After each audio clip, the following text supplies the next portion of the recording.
All right, welcome back to Building a Business with Brian Schupler. The first episode we just did, we talked about having the idea, the solving problems, what's an idea worth building a business upon, and that's rolled into this episode of having the right team, building the team, and identifying those team members, identifying those roles, and here we are. Here we are, anxious to get started. I know. So we started with the having an idea, and I know with this series, it's like, where do you go next? And for me, it's having a authentic, genuine conversation with you, and then where does that take us? Because I think in the beginning of this process, I was even thinking the next phase after having an idea would be having the paperwork, starting the structure and all that. But your brain immediately went to what's the team member side of it. Mm-hmm, so exactly. To me, that's fascinating how you unintentionally went down probably a more, gratifying or accurate path versus like, oh, get the paperwork. So, name the company, get T-shirts, hats. Yeah. Have a business card. What do you do? Have you made any money? No, but I have a business card. Yeah. So that's interesting. So the next phase after you have an idea and you vet it and you feel like there's a possibility or a chance that it can become something, the next phase is figure out how to build it, or build your service company or product company, manufacturing company, whatever that would be. There's a couple different ways that it could go at that point. One is your idea might have enough merit that you could go out and raise money and bring on investors right at the beginning. The challenge with that is you'll be giving up a lot of the company because your company probably isn't worth much. It's just an idea. Another way would be you start ground up. And what that means is you start small, you do a lot of the work yourself, you find additional employees or partners that can help you along that way and get you to the next level. So when I hear the raising capital and that, my brain immediately goes to, well, hey, I went to SMU Business School, I went to Yale, I went to Harvard, because, and I'm just going to throw assumptions out there or my biases, which is most entrepreneurs, they don't go to business school. They just kind of go out trial and error. Like for me, I never even thought about trying to raise capital to do a thing. It's you start in your garage, you start in your backyard, and then grow and then grow and then grow, and then maybe you have a thing that somebody can buy in and help lift to the next level. But the raising capital side, and I think it's just because I didn't go to that class. I didn't get the memo. Nobody ever told me that that's an option. And when I've met people in the past, especially younger people, that, oh yeah, I raised capital, I'm like, in one ways, in multiple ways, I'm jealous, because I'm jealous that, oh, that was even an option, but also just the mental knowledge of that was an option and that they did it. Jealous is probably not the right word, but you know what I mean? They both have benefits and drawbacks, both techniques, both methods. I've seen both. I've experienced both. And I much prefer starting small and basically doing the minimum needed to produce results, making decisions about what you need to build into your products or what services you need to offer, and what roles you need in your team. So if I was going down that route, again, I would first start looking at key members of the team and their attributes. So speaking of key members, like, are we talking like operations? Are we talking about the facilitation of the idea? I know you do technology, so are we talking about coders? Like, or is it just depends on what it is? It does depend what it is. If we use software as an example, what I'd be looking for would be coders or some very seasoned programmers that would work for equity. They would maybe work for free based on equity. And you want people who are dedicated and buy into your vision, and that will give you the most or the highest chance for success. So what's interesting is, like, when we're talking about team members and building the team, my brain immediately went to, and this is not what I did, but it was like, oh, finding partners or finding other high-level people. But when you just said what you're saying, I was like, oh, my head heard was, you don't necessarily want too many cooks in the kitchen. You have your head chef, and then you have your line cooks, and your yes, to some degree. In the early phases, you do need those thinkers who are more entrepreneurial than a standard employee would be in a larger company. You want people who will see problems, make decisions, take action without you having to get involved. Because almost always it's better to make a mistake than to make no decision or take no action at all. So you always want to be moving forward. And if you do make a mistake, you back up and you try it again. You do something different. What's funny about that is, for me, I love done. So even though we work in a creative environment and maybe I want to put my creative stamp on something, what's important to me more than having creative input is it just being done. and if I'm left completely out of it and it's done enough to where it's good for the client, it's good for the product, it's good for whatever you're shooting, like, I love that more. Yeah. And I know there are some personality types that what they value more is being involved and having their stamp on it. And again, I don't know what's better, what's worse, but for me, I just like done. I do too. I think it's also important to think about what we talked around last time, which is it's good enough. Yeah, good enough is good enough. Good enough means different things at different phases in your company. Mm-hmm. Good enough day one is a lot different than good enough year one, and a lot different than good enough year 10. There's something that just popped in my mind. It might be a slight tangent, but I'll bring it up anyway just because I think it's interesting. I've had to, because we are talking about team members, I've had to re-evaluate certain sayings that I would say. Like, one of the things I would say the most is I don't care. And clearly I care. I work 10, 12-hour days, 7 days a week, whatever. I put in a lot of hours, so I obviously care. But I would say, if you're like, hey, Ryan, what do you think it looked like? I don't care. Mm-hmm. What I really mean is I have no creative input at this time. But a former employee would hear, oh, you don't care. Mm-hmm. It's hard to work at a company where you don't care. And it's the only time in my entire life that I've ever used the words that triggers me.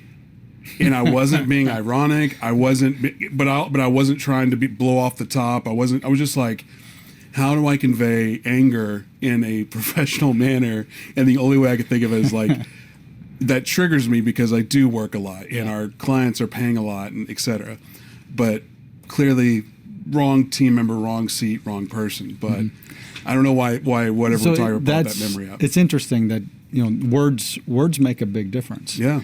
And so what I like to do, and what I did from the beginning, all the way from startup all the way through, where we had our several hundred of employees, is I would use the words we instead of I or me, and I would, instead of saying I don't care, like you mentioned, I would say, what do you think? Mm-hmm. Do you have a proposed solution?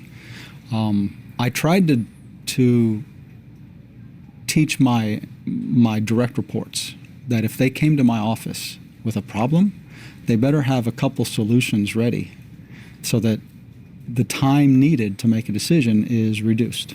And did you teach that through repetitive what do you think we should do? Yes. Or was it a like, hey, here's in the SOP handbook of you need to have a solution? Yeah, it's not in a handbook. It's, everybody has their own style, and your employees will quickly learn what your style is. And if you are consistent and you guide them along the way, then you'll get the results you want. You want your employees to be invested in the solution and not just following directions or instructions. So when they feel like it's their solution or their answer to the problem, well, you've got a whole different attitude than when you have somebody just following your instructions. Mm-hmm. The we versus the I, it's interesting because it's such a throwaway comment, but it's also so impactful, because I've worked at places where as an employee, you pick up on the I. And it just so happens that we only comes out when there's a failure, or but yeah. So I hope if you ask the team that I say we a lot. There are times maybe it slips. Like I was just writing a promotional email right before we came in here, and one of the lines I was in there was talking about at Harper Belmont, da da da da da da da da. I think what I was writing was we make a lot of content for our clients, and I try not to send you too many emails about that. Well, I made the conscious decision. It's like, it's not an I. I said, I changed it to we in that email. But it's easy to do that as you're writing and reading. I think it's a little bit harder to change how you verbally say it. I've made an effort to do that, but I don't know if I'm not fully conscious enough about myself that I do it. Sohail, do I say I or we a lot? And you could be honest. I think you definitely say we, and it's funny you say this. Yesterday you said we need to do something, and I knew in that scenario you were meaning I need to do it. So that's actually when it gets confusing. But for the most part, it's it's we. Yeah. That's what I always say about you, Ryan. You run this place pretty democratically when it comes down to it. Yeah, well, there we go. That's good. Great feedback. Cool. Podcast over. I'm doing a good job, don't you? But so going back to the team building, or the identifying those roles, you talked about, obviously it depends on what it is and what industry and whatnot in terms of technology, and you would pick the coder types, like the non-cooks, the facilitators trying to solve the problem. I would pick leaders too. Okay. I want some independent thinkers, but I also need people that I know are leaders. How do you identify that? Well, most of the time it's people you've worked with in the past. That's what I've seen has been very successful, is the first key people you bring on, you've had experience with them before, whether it's in a different company or in personal life. And that's, to me, that is a big step up on that ladder to being successful. It's one less thing you have to worry about. What is the personality of this employee? How do I interact with them the best? What am I going to get out of them? Are they going to give me 110%? How do I have to manage that person? Right? So you'll have some that don't need any day-to-day management. You'll have others that would like hour-to-hour management. And so it's important to know your employees that you bring on, especially the first few, how you need to interact with them. I hear the hour-to-hour leadership, and going back to what we were talking about before we came on camera about how, is it Wednesday, is it Thursday? This week has gone by so quickly. Like, it's already mid-afternoon, and I feel, that I haven't done anything. And, because you have meetings, you have emails, you have this, and it just flies by so quickly. Like, I can't imagine trying to manage on the hour. It would be a lot and might be unproductive. So I think you do want to avoid that, especially at the beginning. You do want the individuals who can just be pointed in the right direction, and they'll get done, right? It might not be the same path you took, but when you look at the solution, it's your job at that point in the company to say, I would have done it differently, but we're done. It's good enough. Mm-hmm. Let's move on to the next thing. I've also had to learn here that because Paul was working on a video, and we went through a couple of revisions, and then the latest revision, I was like, that's great. In the past, I would have said, that's great, and then posted it and ran with it, but he still had that artistic creative bug to tweak. Mm-hmm. So what I've had to learn in that scenario is, hey, I think this is great. Are you okay with it? Are you great with this? And if I can get the nod, let's go with it. But again, I think that's just the communication and learning, having time with that person and understanding those quirks. Mm-hmm. But what do you do when you don't have experience with those people and you don't have relationships? Then it's just a matter of the interview process, and you do the best you can. The interview process is very challenging because you've got an hour or two to get as much information as you can to make a determination as to whether you want to hire somebody. And conversely, they're doing the same thing. They have about an hour or two to get feedback from you to see if they want to work for you. Mm-hmm. And that's not a lot of time. And so you really need to focus on what's important. What are the different work environments they've been in before? So have they been in a small company before? What's the small teams they've worked in? Have they been places where they've been asked to do many different things? Because that's what a startup is all about. You have 4 or 5 people maybe, and one of the duties is going to be taking out the trash. Everything has to get done, and so you may not pay for maid service or janitorial service in the beginning because you're saving money. So and then all the different, you asked about what roles do you hire. Well, I don't think you hire roles. I think you hire great people and you assign them roles. And is it as good as hiring somebody with 10 years experience, 15 years experience in operations? Maybe not, but you're going to get a hard worker, and it'll be good enough. Right. Because they're going to have to do more than just operations. They may have to do some, customer support, answer phones. They may have to go to a road show. Any number of things. Everybody has to pitch in, and not everybody likes to do that. So you need to, use some of that criteria to focus on those attributes. I've had also learn in this process of hiring and firing and whatnot is like in my job description, I have in there that your role today, I'm paraphrasing, but your role today may be different tomorrow, but you need to be able to adjust with the current needs of the company. Meaning, hey, I may hire you to be a painter, but tomorrow I may need you to lay bricks, just that kind of thing. Yep. But I've also had to learn that for me personally, and again, this is more of, hey, what's the right way? What's the wrong way? What's your way?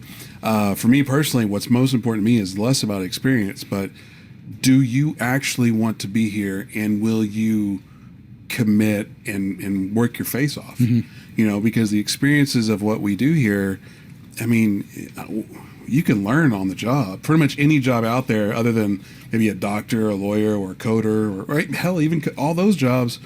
That's how they were historically learned, as apprenticeships. So it's just, does this person want to be here? And do you? I don't even know if liking the person is that big deal. It's like, do you want to be here and actually enjoy and contribute and be excited and have passion about maybe not the job, but just the environment? Because again, no one's passionate about emptying the trash. but maybe they're passionate about keeping the place clean. Well, that's all about ownership. Yes. Do they strive for and take ownership of the problems? And it doesn't mean just work problems. It means keeping the place nice. Keeping things, answering the phone when nobody's there to answer the phone. Yeah. One of the best lines I've ever heard, and this is a friend of mine that owns CrossFit Big D here in Dallas, but he also is one of the commentators on the CrossFit games on ESPN or whatever. And one of his lines that in conversation was, "You can't teach give a shit." You just can't. Like, they either do or they don't. Yeah. So back to the team building. I keep on tangenting away, but I always enjoy talking to you, so it always goes everywhere. So, team building. Yeah. Or we were talking about hiring, sorry. Okay. How to identify hiring. So, the traits that you would like to pursue. That's interesting. Identifying good people, it's not always easy to do. Not everybody has the ability to do that. I'm horrible at it. And to some extent, you are taking a bit of a risk, and there's a lot of unknowns, and you do the best you can. You use the criteria that you want. You try and use that time to judge the personality of that future employee. You want as many of the employees who will be interacting with them. You want them in the interview process as well. And one of the things that I've always done is I didn't make a decision solely on my own. I would consult with the team members who were in the interview process. And the main question that it really comes down to is, do you want this person on your team? And the answer, it's not, do you want them in the company? It's, do you want them on your team? Can you work with them? Will they make the team better? And it has to be 100% yes. If there's one no, then you move on to the next one. You don't force employees into a team or into an environment where they're not wanted, or where there's people who already think that they shouldn't be there. That's just a recipe for disaster. So what's interesting is, like earlier I said, I'm horrible at that. I'm not horrible. What it is I've identified it myself as, I like everyone.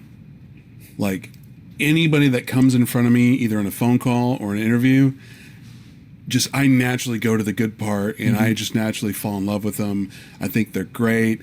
I see where they could fit. I see where they could succeed within the company.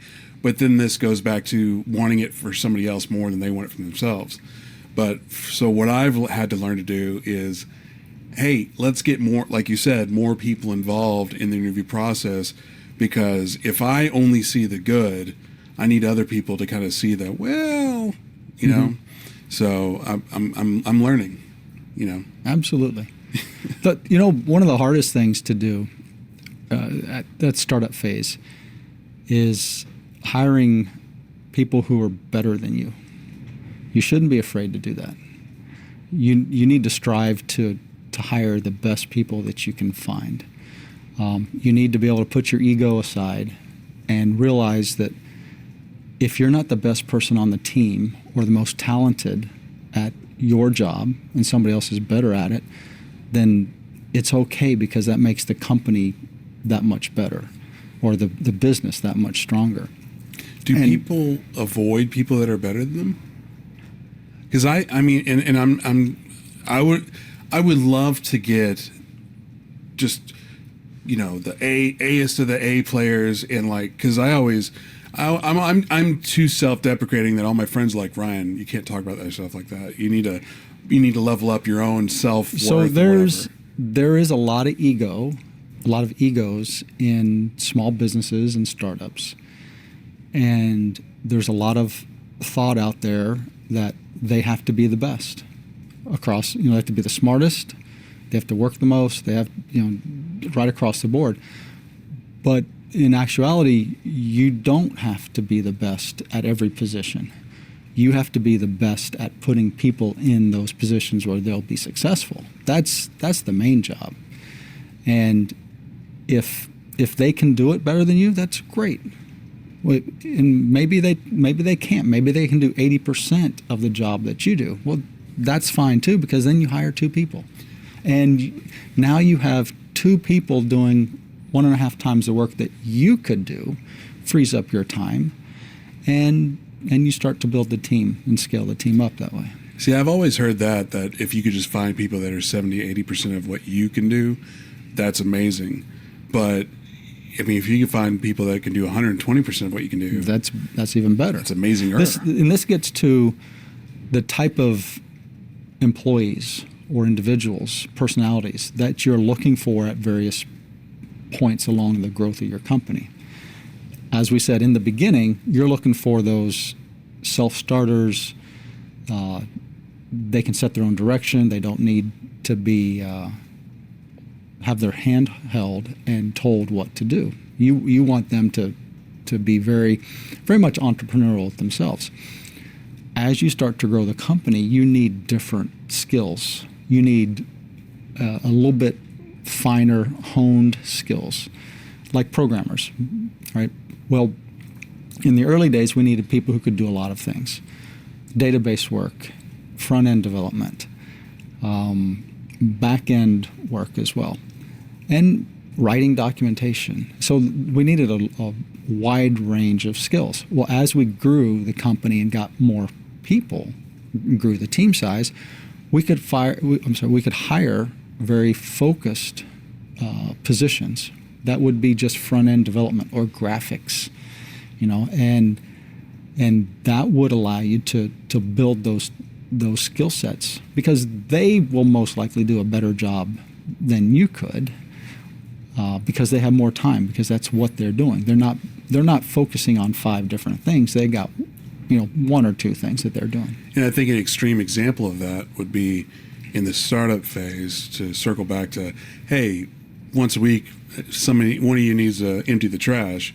But if you get the team or the company big enough, you're going to have a full-time janitor. Mm-hmm.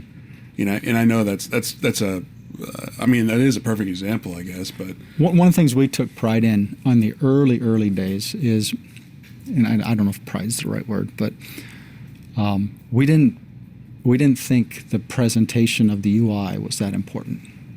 The functionality is what we thought was important. So the colors might not have been the best. The images may have looked pretty ugly, but you know what? It worked, and that was what we needed at the time. It was good enough, and the proof was that the customers used it. They didn't care how it looked. They cared what it did, and that it worked and it saved them time. But the point of pride was when they came in and you made it pretty, or was the pride the fact that you didn't have to do that? Well, I don't know if pride, it might be that we focused on what we felt was important. Got it. Which is the way it looked didn't change the functionality at all.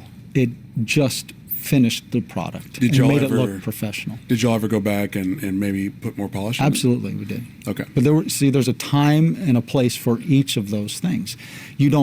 I wouldn't start that at the beginning. Right. Because then one of the things that happens is they rework. If you've worked with creative people, right? You give them a task and they'll give you some output, right? Some content. You come back 3 months later, could be completely different. Mm-hmm.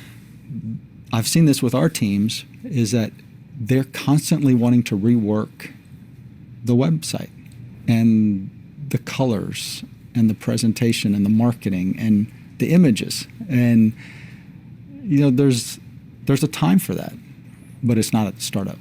Well, it's interesting about that, because to apply it to our business here, one of the things I struggle is not the right word, but maybe a little self-conscious, but battle in my head.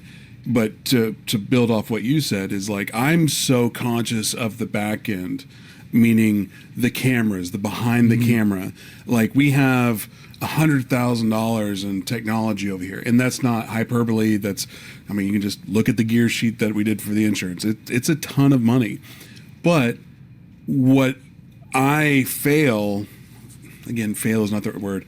It hasn't been a priority, is more accurate, is what's on camera. And typically 99 times out of 100, most people focus on camera and they just shoot with an iPhone, you know? So, but again, it goes back to, well, it's worked so far, you know? And the reason I did all that, the back end stuff, is like, I want to set apart from, because anybody can make, you know, a room look cool. But what about the back end stuff? What about the back end capabilities? So I've been focusing on that, which, you know, I take a lot of pride in what we're building here and what Sohail's been able to do in the control room. But one thing I'm very self-conscious of still is, okay, we need to spend some time to make some sexier sets, to make some talk show sets, to make stuff that you would see like on Channel 4, Channel 5, Channel 8. I don't do. Are there still channels anymore? I just said that, but most people watch Netflix. I have no idea. And Hulu and whatnot. Yeah. But that's how I, you know, hearing that makes me go, okay, cool, because I'm doing the same thing. I don't know. But people. So people are always the most difficult part of building a business. One of our first lunches, you had mentioned, and I'm paraphrasing horribly, but like the people is the business. Like the technology, the problems, all that other stuff. Yes, that's important, but the people are the most important aspect of a company. They are the company. That's the IP of the company. Now, granted, there are some, you know, like chip designs and other things like that where you're manufacturing and you spend a lot of money with designs and you have that as output. But for the most part, it's the people, because they understand the process. They understand who to call, who to talk to, what needs to be done. Great examples are like Kodak. Does it exist anymore? I don't even know. No, I don't think it does. I think they make the Polaroid cameras still. Oh, do they? Okay. Well, that company may have changed dramatically. It most definitely changed dramatically. What made that company valuable back in the day was the people. They probably had well over 100,000 employees, I would guess. And as the technology changed, the people did not. And what they knew and what they did and the intellect they had was all geared towards the business as it existed, not the new direction that they would be required to go. And so that's a great example of, you know, the management might want to take a tact in their strategy, but if the employee base isn't up to that, it's not going to be successful. So in that scenario, when we're talking about Kodak, probably like 100 years, I don't know, 80 years of successful business, and then is it, I guess, just the management's fault for not bringing in new blood, or what do you think? Where do you think the failure there was? I would just be guessing, but because I haven't read or studied any of that, right. But I would say it's a combination. The internet. No one's ever going to fact check us. It's fine. I would guess, if I had to guess, I would say it was a combination of a few things. It probably was a little bit of lack of leadership from management, but it also is the skill set, because they had an existing business.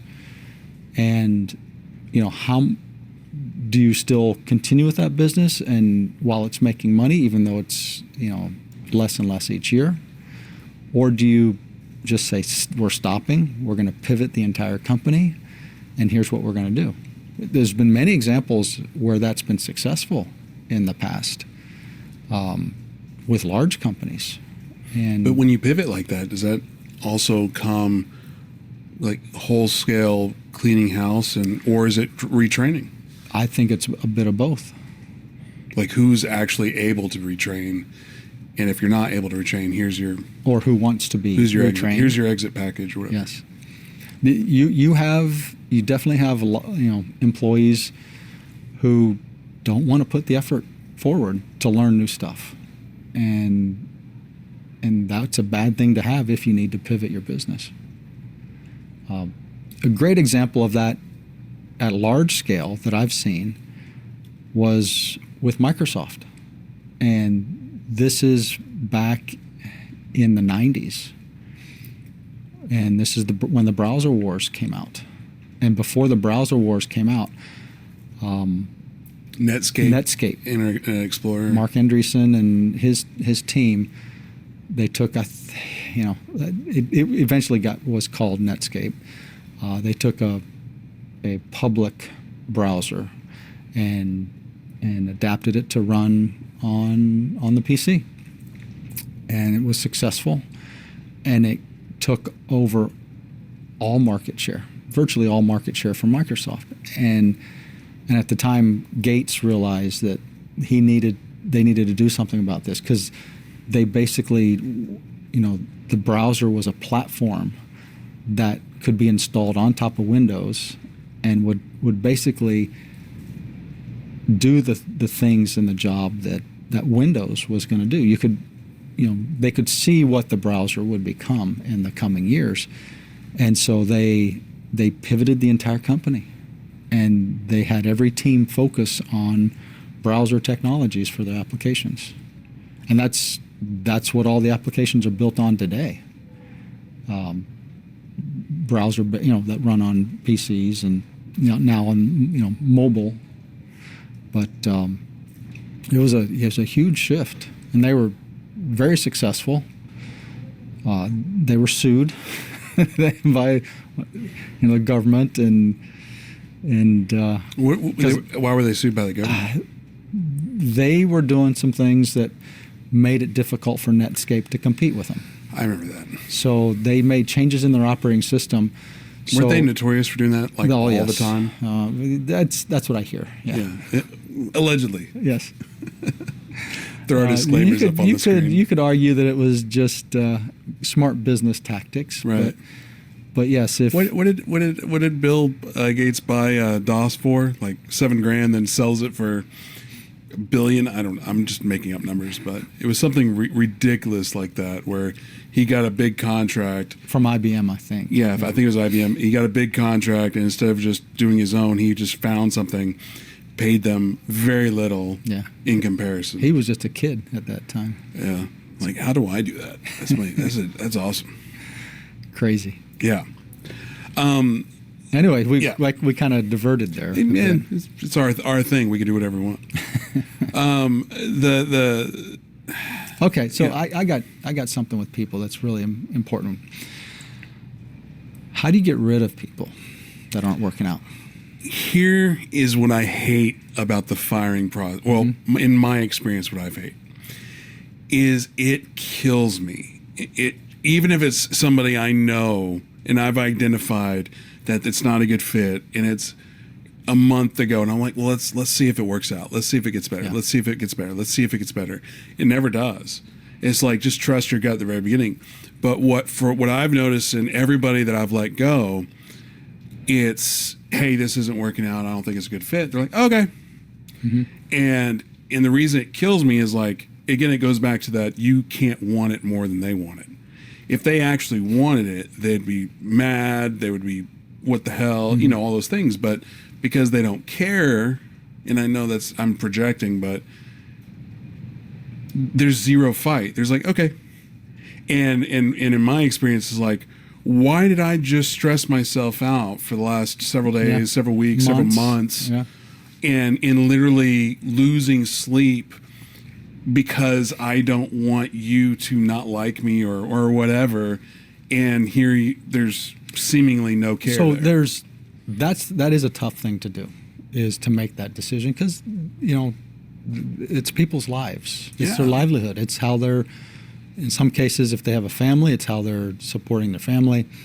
So it's not something you should take lightly, but at the same time, you have to realize that it is probably not the best fit for them, if they're in a position where they're not being productive, teams are not being productive, or there's conflict in the teams.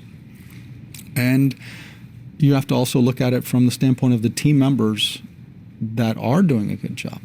They know what's going on. They see it. And so you have to act with them in mind as well. I think that it's human nature to want the best outcome and to give people the benefit of the doubt. And like you said, to try it a little bit more, give them another chance. And I've never had that work for me.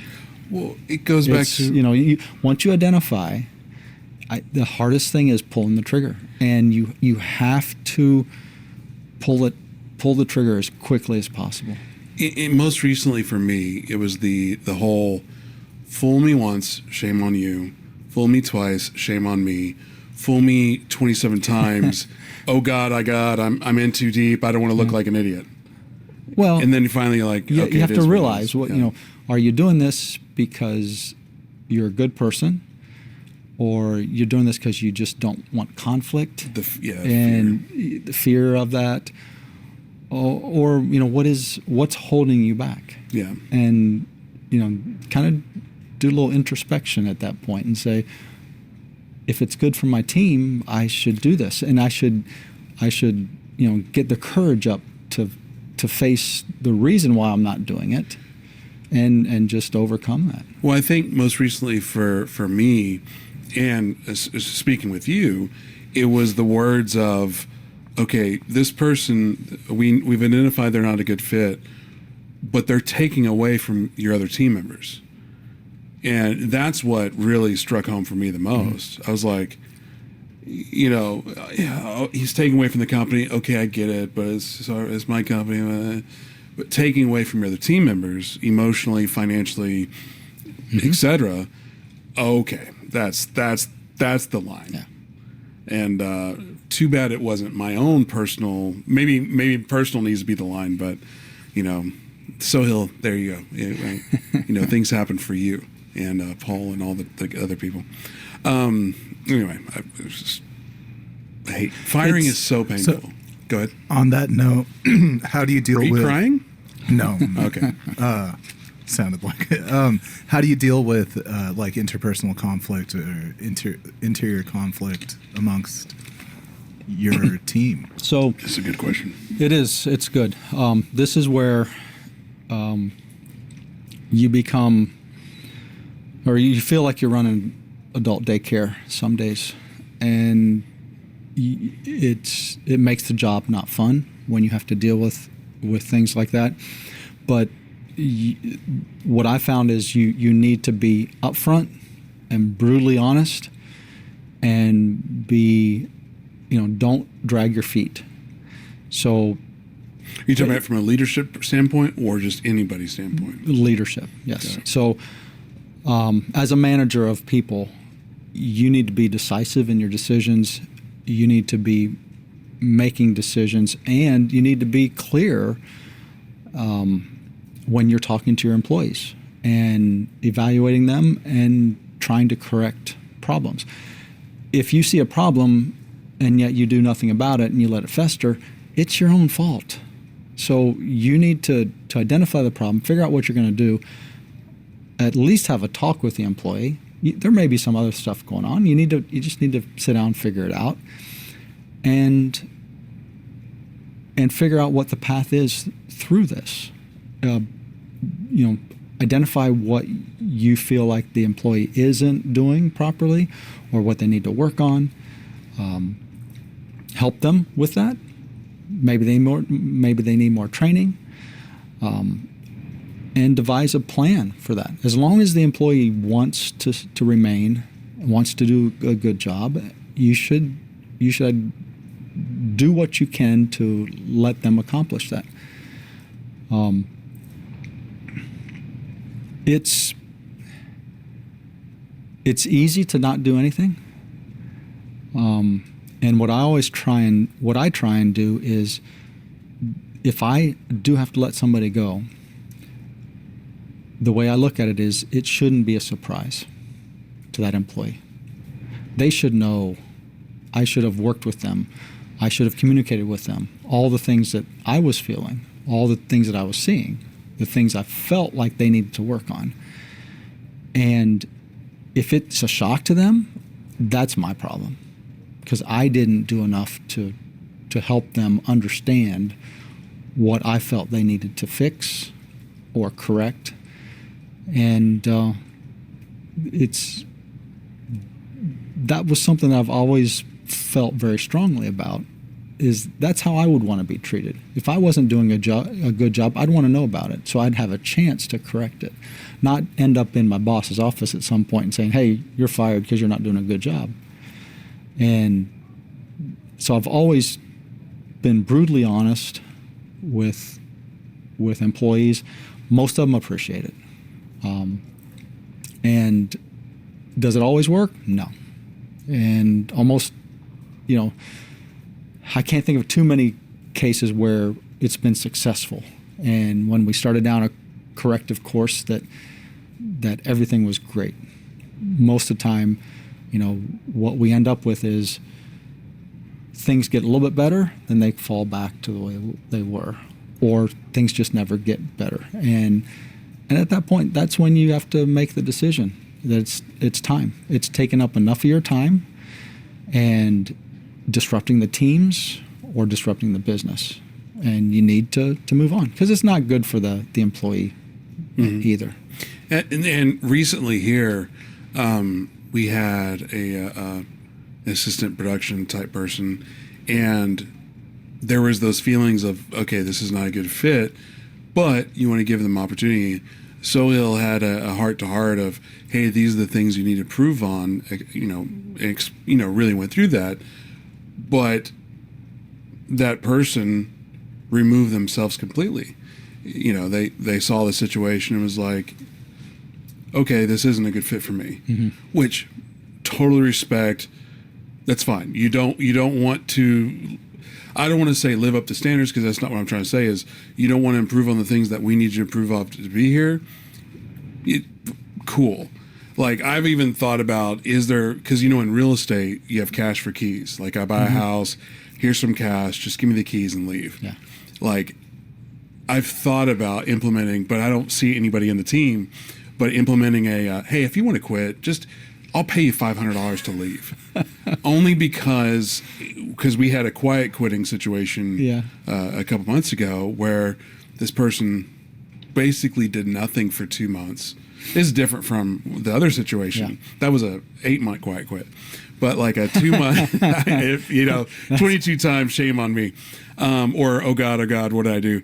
But so to prevent a quiet quitting situation, it's like, look, I'll give you here's some cash for keys, just leave. But I don't see that with anybody here That's anymore. A management problem. I know. It's a team lead problem if you have that. That's me. That's a me problem. Probably. But that goes back to the liking everybody in the interview process versus really deciphering through, is this person a good fit? Do they really know what they say they know? Are they completely full of shit? Or are they legit who they say they are? But again, for me, you know what? Cool. You do all that. Do you want to be here? That's all I care about. Are you going to work? Yeah, I would double down on that and say, absolutely, the people I'm looking for would be hardworking. Do you want to be here? Do you have a great attitude? Are you willing to learn? If I have that type of person, I can accomplish a lot. Yeah.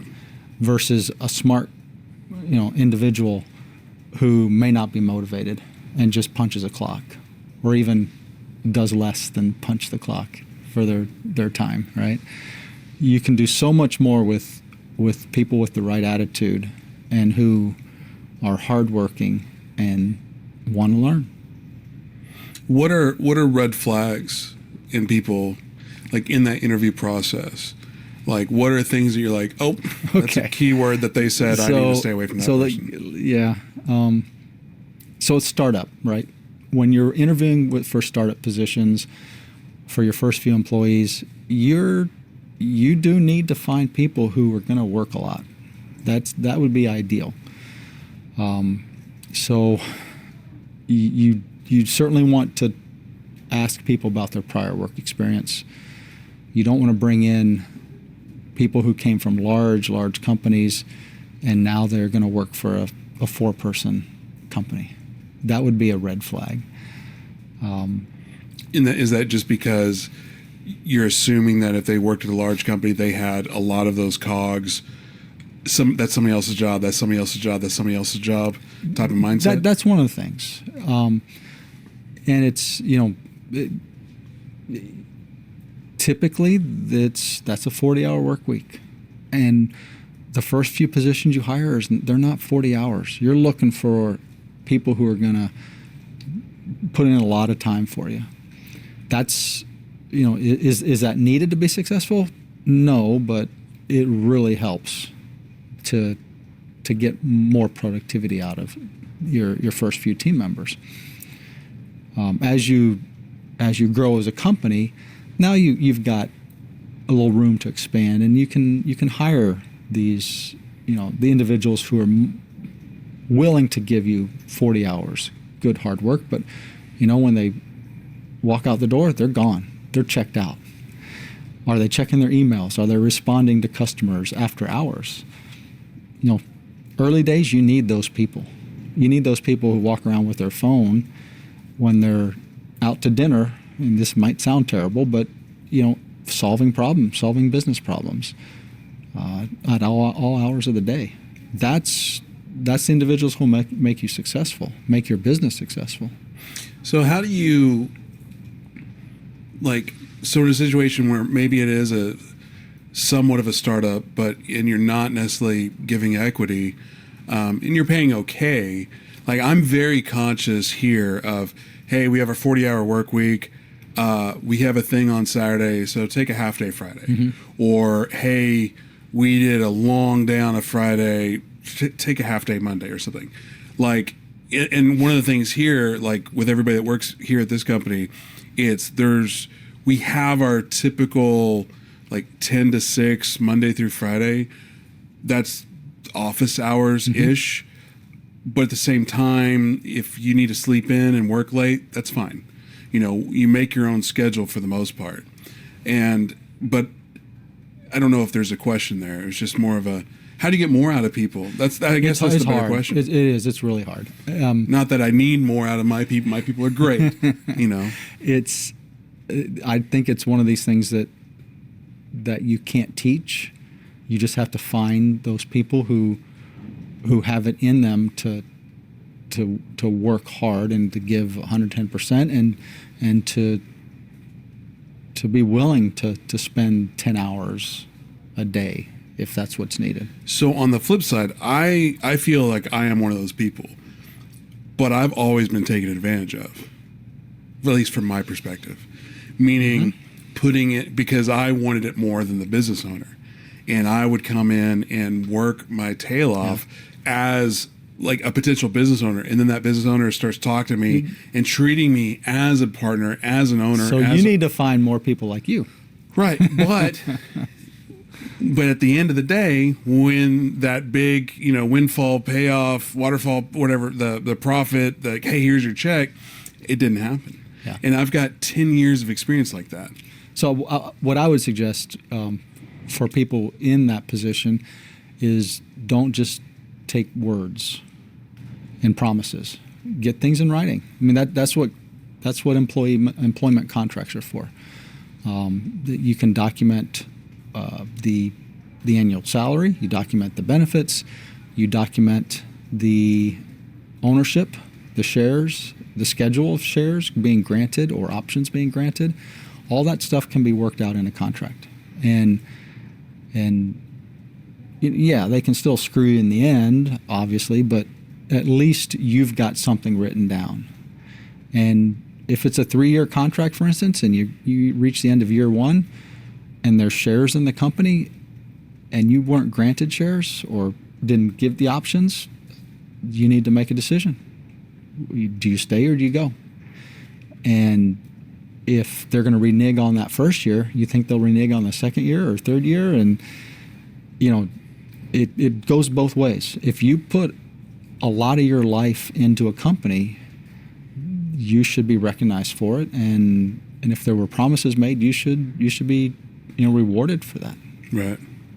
Because technically I have 5% in a technology company. Yeah. That I don't even know if they're still around, but actually, technically, I have nothing because it was just a verbal. But there you go. That's a me problem. That you trust people, right?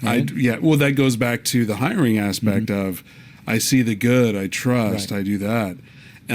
But at the same time, in hiring, when you, at least for me, when I hear somebody's one of their, I don't want to say needs, but one of the things they like is having the flexibility to pursue their own things within the company and have that trust. They don't want somebody over their shoulder. So when I hear that, I'm like, cool, because that's all I'm going to do. I'm never going to micro. I'm going to give you the reins, and I'm going to trust that you do it. So if you like somebody who's just going to trust that you're going to do it, that's me.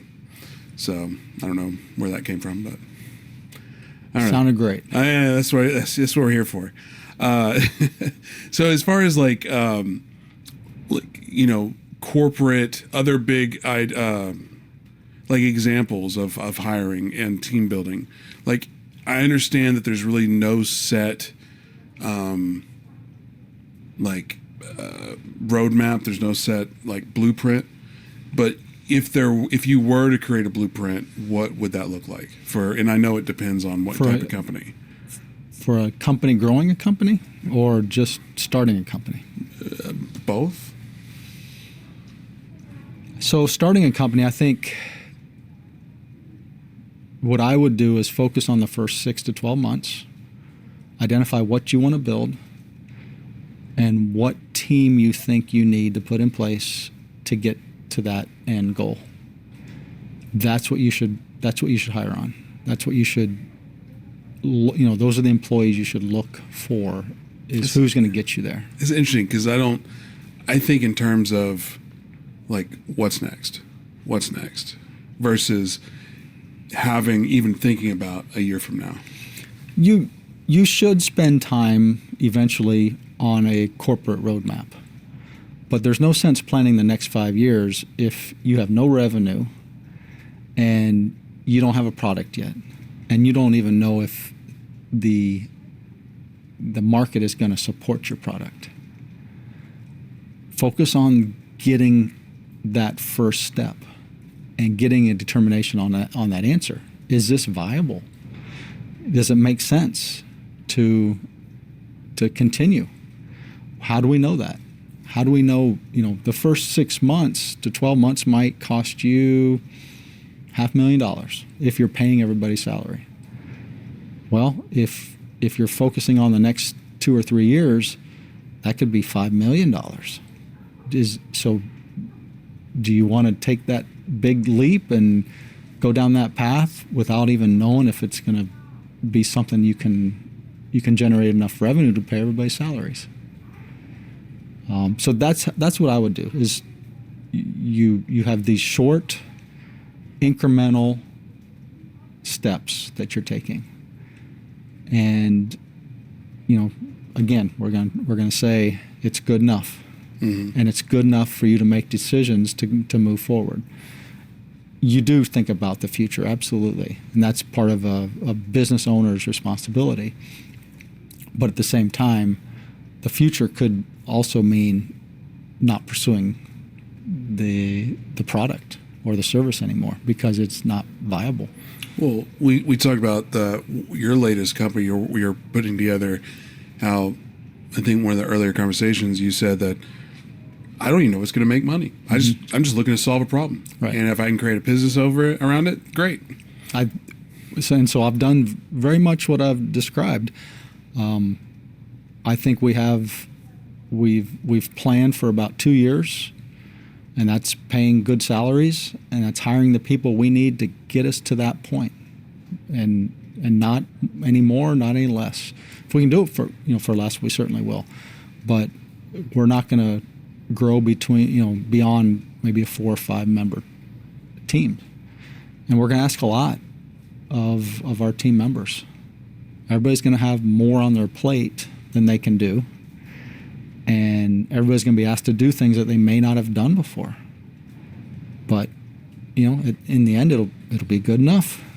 And how are you determining that? I think that is probably its own episode, its own, developing goals and determining timelines.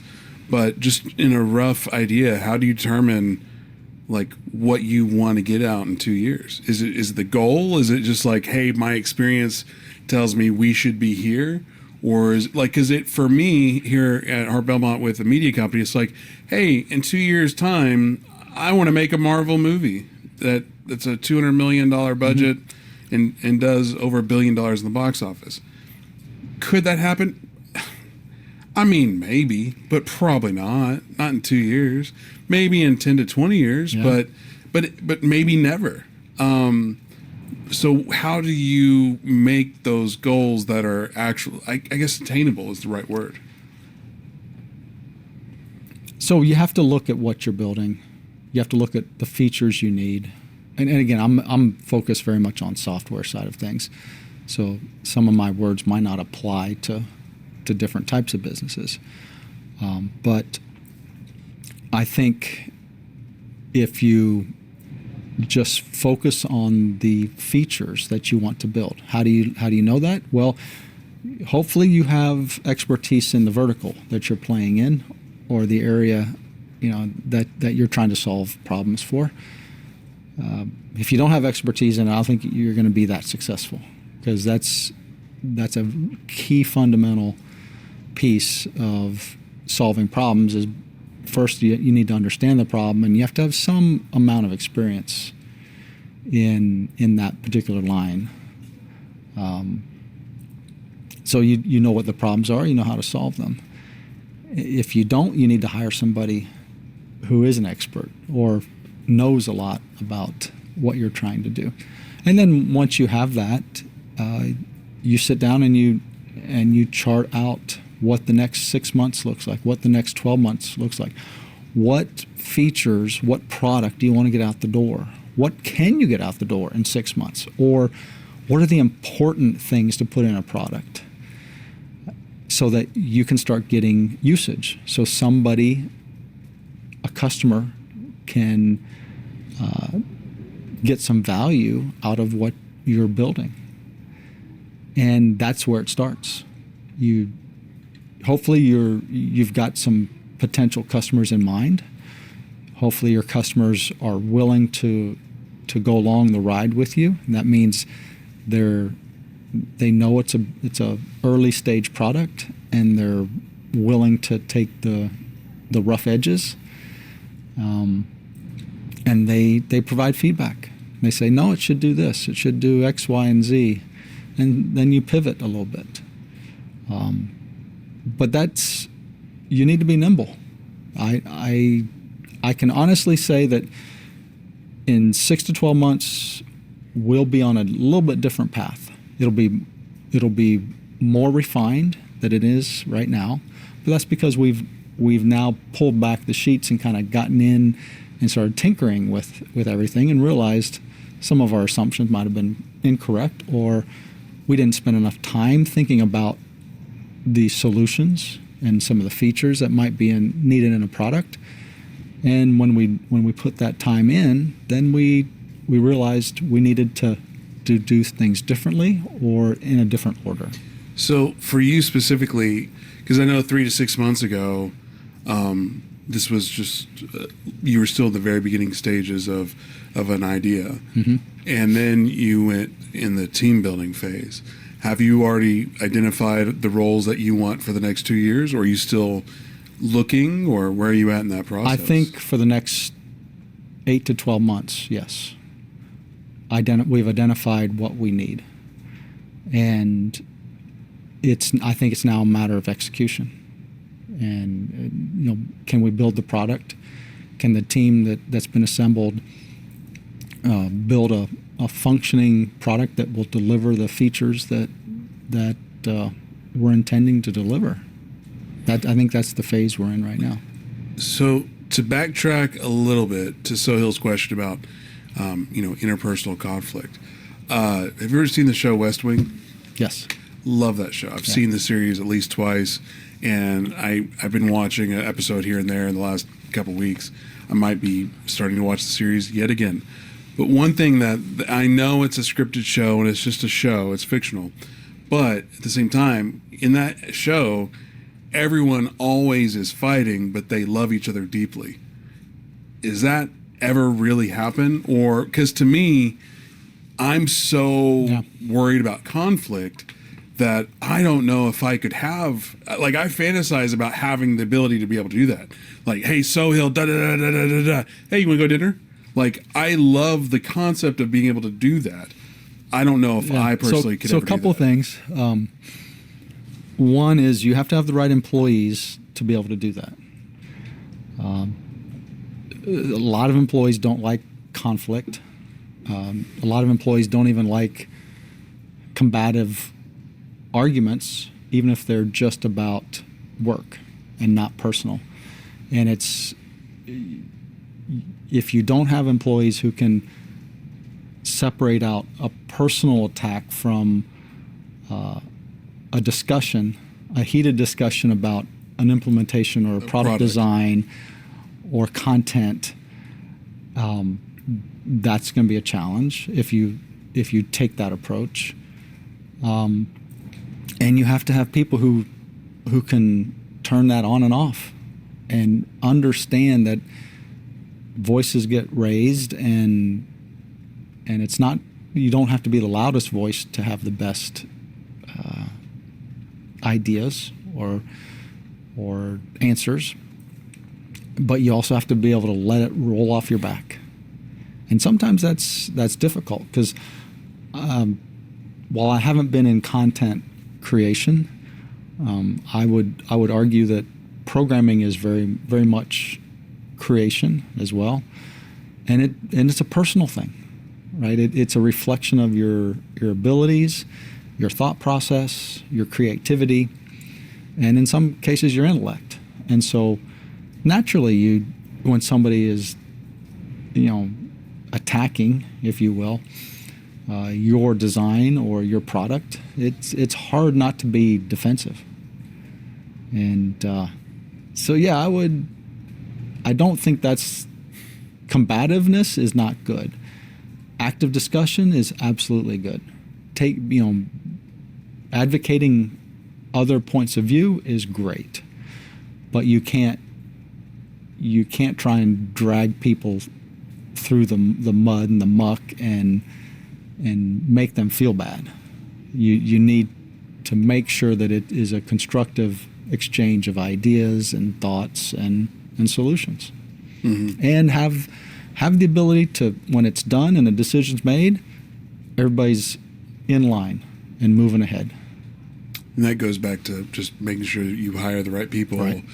But how do you identify that ability to have something roll off their back?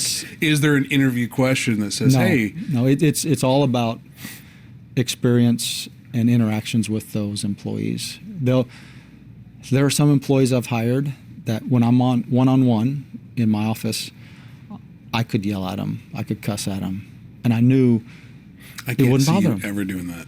Oh, I didn't. Never. Okay. You're like, no, I could, but I didn't. There are other employees that I couldn't raise my voice to, because I know that's not how I get the best out of that person. And it just, from experience, from years of working with different people, you get to understand that there are different personalities. Mm-hmm. And there's certain people that they react really well to those types of situations where they get stern reprimands or warnings, and then others, if you talk to them like that, they'll cower and it'll be a week before they come talk to you again. So you really have to play it by ear, and each employee's a little bit different, and you just have to know how to treat the employee to get the best out of them.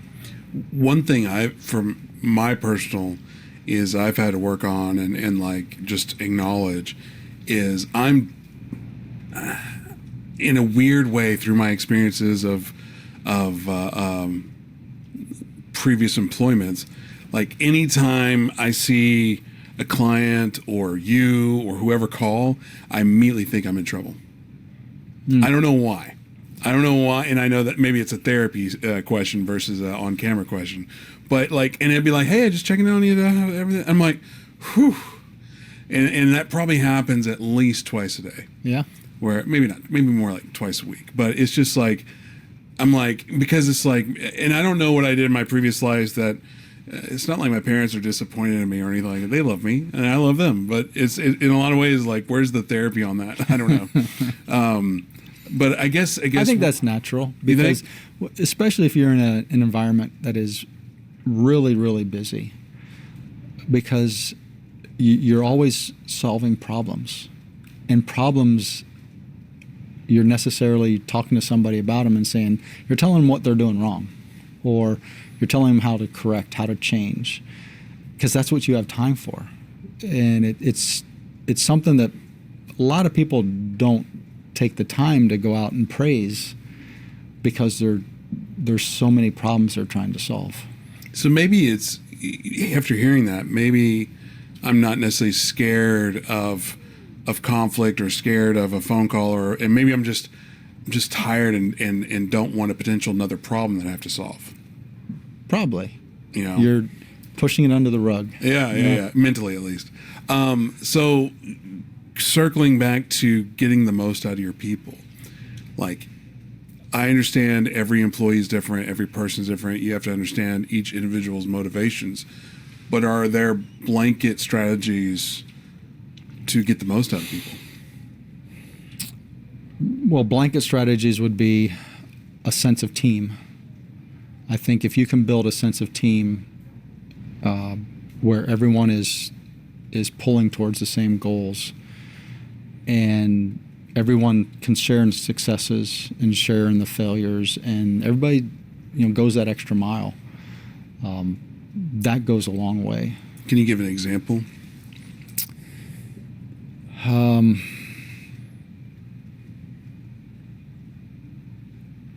Well, I think, when you're up against deadlines, so one of the things that we do in software business is we produce a lot of code quickly, and then it goes through testing phases, and bugs are discovered. Anomalies, they now call them, right? And so you need to fix those.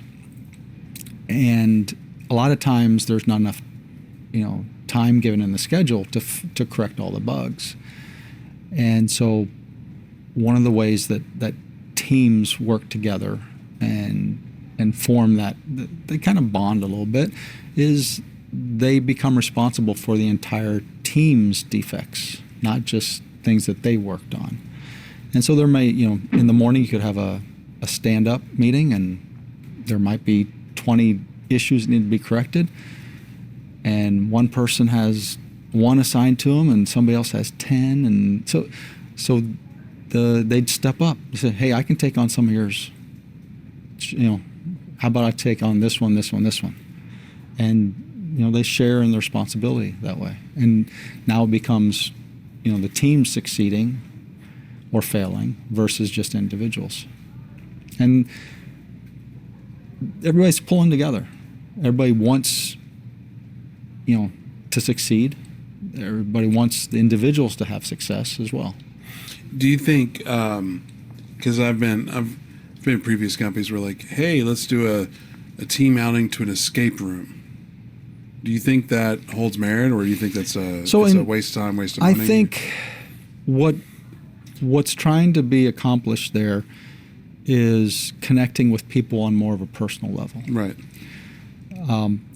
To the extent where you might be working with somebody and the relationship isn't as good, then yeah, sometimes, maybe not escape rooms or something, but just having lunch with that person, saying, hey, what's your family like? How many kids you got? How long you been here? Where have you lived before? And just make the relationship a little bit better. Yeah, I try to take the team out to lunch at least once a week, just because it's like you want them to know that, or at least I want them to know that, hey, I like you being here. You know, I want it. I call it, in my head, I call it another perk of being here. You know, is like I'm probably at least buy you at least one meal a week or something. All right. You know, and then, but also like the company swag, like, you know, everybody gets their own Yeti, everybody gets like a jacket. That makes a big difference too. You know, Yeah. like I don't know if you noticed, but I have I have HB blankets now. That's cool. Because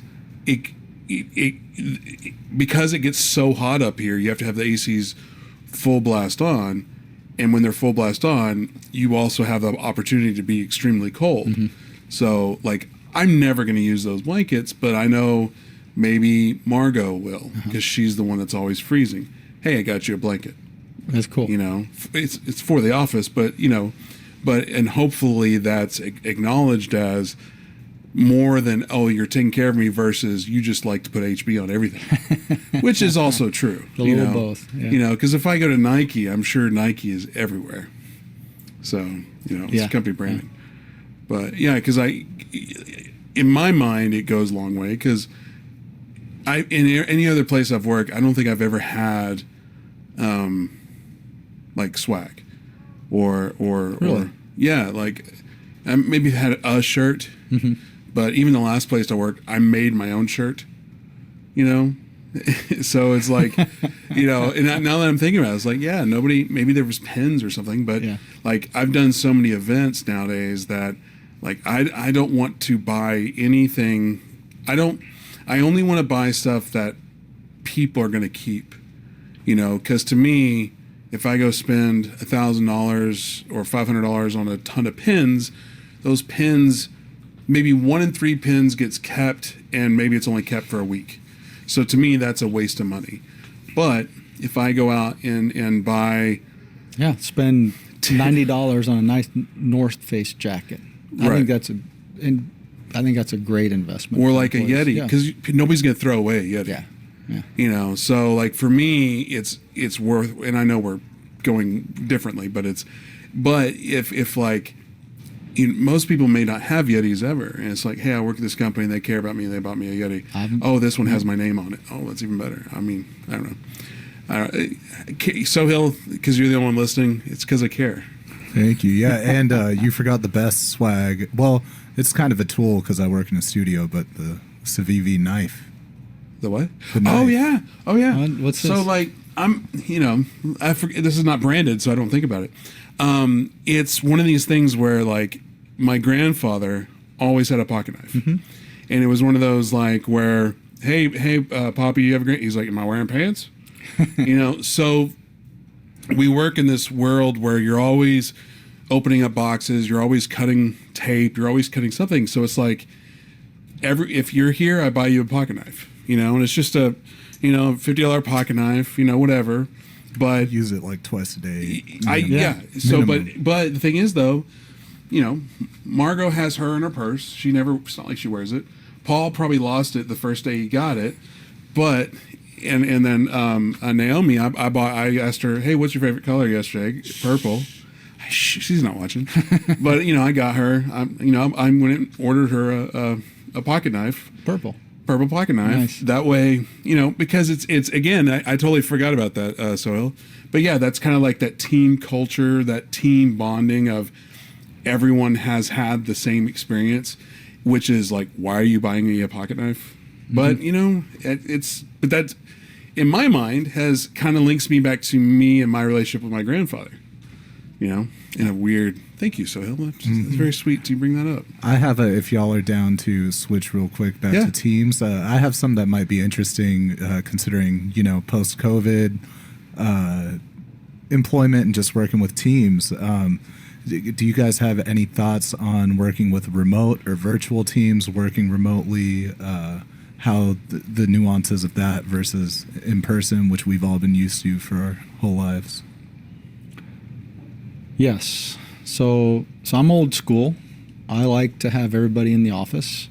I think, especially in a creative environment where you're designing products and there's a lot of communication and collaboration that's needed, there's a lot that gets missed when you're remote. There's being in the office and working together, working around a whiteboard, having two people with pens drawing at the same time and connecting boxes and dots and circles and stuff on the board. You can't beat that. At the same time, you want to balance out what the employees are used to now and what gives them a little bit better quality of life. They don't have to drive in traffic for 2 days or 3 days out of the week, whatever that might be. So I think as an employer, you need to be flexible, and that's what we're doing with the new company. Is we're designing it to be 100% remote, but we have at least 2 days where we all meet, and 2 days a week, 2 days a week. Yes, we have stand-ups every day where everybody is on the meeting, and what we do have. Zoom or Teams or whatever you want to call it. And we like to have the cameras on so everybody can see. And so we see each other once a day and at least talk to everybody as a team once a day. And then those 2 days a week where we meet in the office, those are very useful because we get a lot done. For you, being the old school type, was there a learning curve to get used to that, or is it just acknowledging that this is going to be different and just learning the process? That's what I wouldn't call it a learning curve. I would call it a way to adapt to the new generation of employees and how to get the best out of them. It's difficult. You don't want to force people to work the way you worked because you don't want the good old days syndrome, because it may be good old days for you, but it's not the way it works today. Make work great again. We're gonna make a new shirt, new hat. Are people as productive remotely as working in the office? No. The answer is no. 100% no. But we all know that, and it's okay. This is just the new normal. This is how work environment's going to be going forward, and we all just have to figure out how to get the best out of people. And that's the manager's job. Because for me, in my perspective to that question of adapting, like for what we do, it depends. Like Hill's job,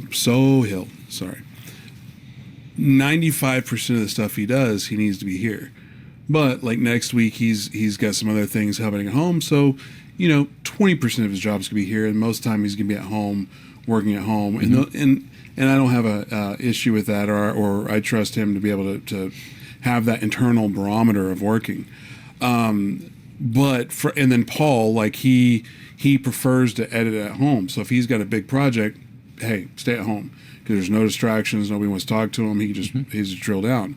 But for the most part, like I personally feel you should be in the office. And the reason I think that is, say you have, I don't expect anybody to be working 100% of the time.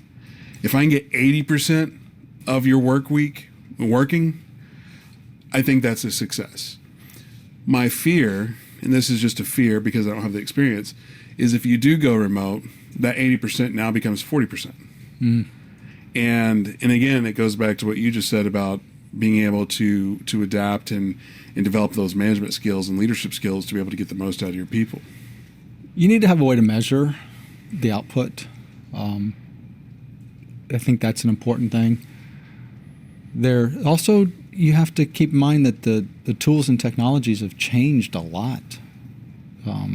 There's no way we could have done this 10 years ago. We couldn't have. COVID would have just completely killed the economy. It did have a bad effect, but people in my industry, in high tech industry, we already worked at home. We could do that, and so it wasn't a big stretch to make necessary changes to work from home the whole time. What we found was some of our employees who didn't have a great home environment set up or an apartment, and they had to work at their kitchen table. Things like that certainly got in the way, but the technology was a great benefit. But also, I think there's you have to acknowledge that people are different. There's different types of people that work in different types of industries. So, like, my perception of what like a coder is the indoor kid that doesn't play sports, that just wants to sit at a computer and will drink his Jolt Cola and just work for 45 hours straight without sleeping, listening to his techno or whatever. Well, that's completely different from reality. There's some of that there for I'm sure. just remembering my best friend back in high school or whatever, because he's these are grown-ups too, right? Right. They're families, adult men and women. They've got kids that they go home to at night, or they work at home with, and it's that stereotype. While there's certainly some degree of that occurs, it is very normal people. Yeah. There are some eccentrics. Did you ever see that movie Swordfish? John Travolta? John Travolta, Wolverine. Yeah. So my best friend, Mike, he was telling me that there's one scene in that movie that's the most accurate hacker scene ever. And not because of what was shown on the screen, but how Hugh Jackman, his reacting to it. And it's a scene he was trying to hack, and there's like a montage sequence where he was just like, yes, yes, yes, yes, yes, yes, no, no, no, no, no, no, no. And I always think about that when I think of my friend, just because he's like, that's his experience with when it comes to hacking is like, you have these senses of success, success, success, and all of a sudden, it's all wrong. I don't know why I brought that up, but yeah, for working at home, maybe it's just because I don't necessarily like have faith in my leadership abilities yet, but I don't know. Well, yeah, it just takes some time. You have to get over some of your own issues with preconceived people, notions, right? And I was very focused on the number of hours people put in at work. And that's because, when we first started the company, we put in a tremendous amount of hours because there was a direct correlation between how many hours we put in and how much work output there was. And so I carried that over throughout the growth of the company. But at some point, it was not wise to do that because it was more important to see what we were getting accomplished than to try and keep this particular person in the office for 8 hours a day. Because that's a continuing conversation I have with a friend of mine, Tyler, where it's like, okay, you're paying him from X and you have the expectations of Y. Why do you care the time? Mm-hmm.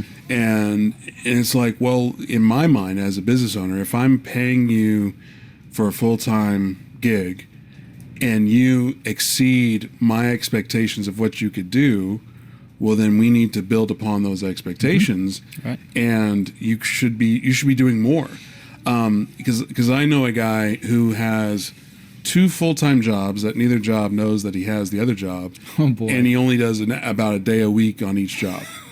Because and these are well-paying jobs. Yeah.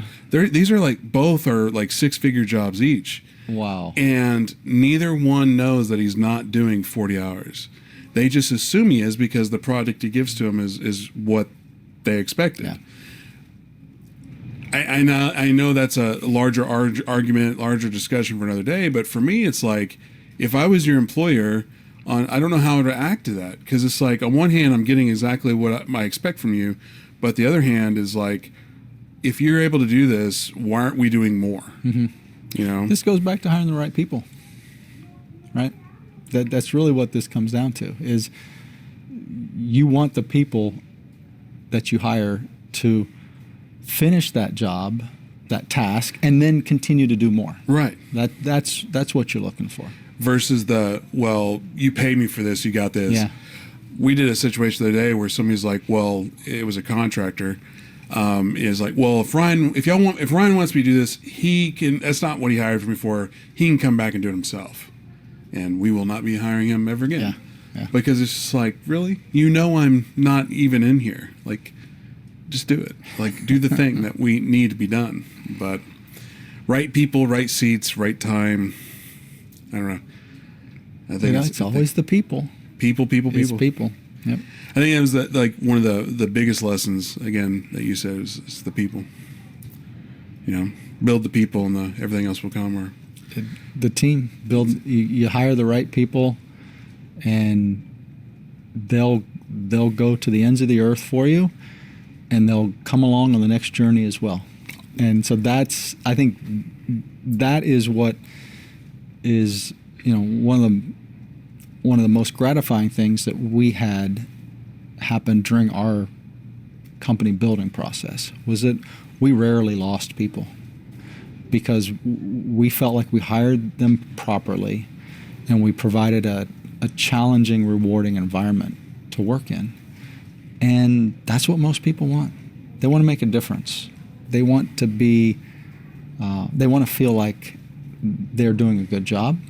They want to contribute to a goal. And if you can provide those things, you've got a great chance for success.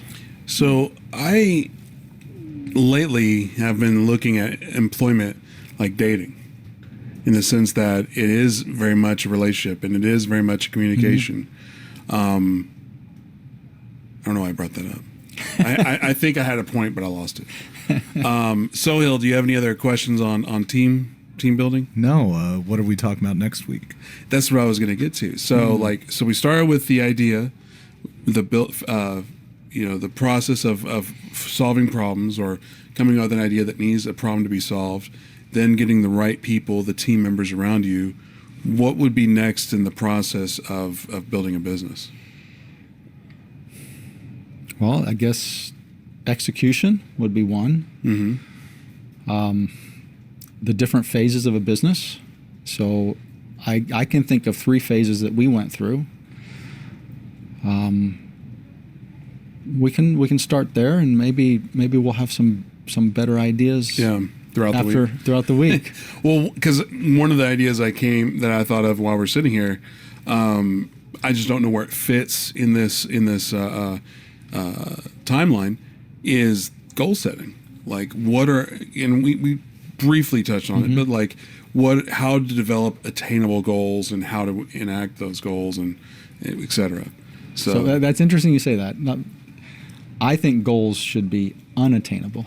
Really? Or else they wouldn't be goals. Well, let's talk about that for a minute. If they're attainable, are they really goals? Isn't a goal something that you continuously strive to get to? Well said. Okay. There you go. That's deep. Well, for next time.